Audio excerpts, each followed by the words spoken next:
T Indian ಗ್ಯಾಸಲ್ಲಿ ಆಗ್ತಿರೋದಾದರೂ ಏನು? ಒಂದಲ್ಲ ಎರಡಲ್ಲ ಅನೇಕ ದಂಧೆಗಳನ್ನು ನಮ್ಮ ಇನ್ವೆಸ್ಟಿಗೇಟಿವ್ ಜರ್ನಲಿಸಮ್ ಮೂಲಕ ಹೊರತಂದಿದ್ದೀವಿ. ಸೊ ಈ ಒಂದು ಟಿ ಇಂಡಿಯನ್ ಗ್ಯಾಸಲ್ಲಿ ನಂಬರ್ 1 5,000 ರೂಪಾಯಿಗೆ ನಿಮಗೆ ಗ್ಯಾಸನ್ನು ಬ್ಲ್ಯಾಕಲ್ಲಿ ಮಾರಾಟ ಮಾಡ್ತಿದ್ದಾರೆ.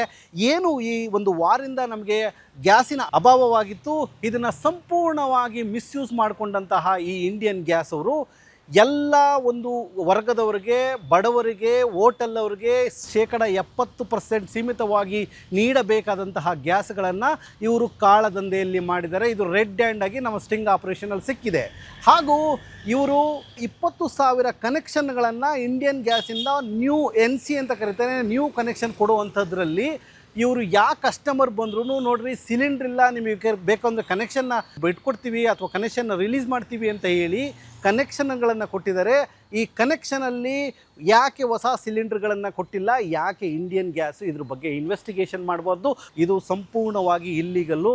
ಸೊ ಹಾಗಾಗಿ ಟಿ ಇಂಡಿಯನ್ ಗ್ಯಾಸ್ನ ಯಾಕೆ ಇವರು ಬಂದ್ ಮಾಡಬಾರ್ದು, ಯಾಕೆ ಆಹಾರ ಇಲಾಖೆ ಗಮನ ಕೊಡಿಸ್ಬಾರ್ದು, ಯಾಕೆ IOC ಅವರು ಗಮನ ಹರಿಸಬಾರ್ದು, ಯಾಕೆ ESIPF ಅವರು ಅವ್ರಿಗೆ ಎಂಪ್ಲಾಯೀಸ್ಗಳಿಗೆ ಆಗ್ತಿರೋ ಅನ್ಯಾಯದ ಬಗ್ಗೆ ಕ್ವೆಶ್ಚನ್ ಮಾಡಬಾರ್ದು, ಈ ಅಷ್ಟೂ ಜಾಗಗಳಿಗೆ ದೂರಿನ ಸಮೇತ ಈ ವಿಜಯವಾಹಿನಿ ಹೋರಾಟವನ್ನು ಮುಂದುವರಿಸುತ್ತೆ. ಸೊ ಹಾಗೂ ಈ ಗ್ಯಾಸಲ್ಲಿ ಆಗುತ್ತಿರುವ ಕಾಳಸಂತೆಗಳನ್ನು ತಡೆಯಲು ವಿಜಯವಾಹಿನಿ ಯಾವತ್ತೂ ನಿಮ್ಮ ಜೊತೆಲಿರ್ತದೆ.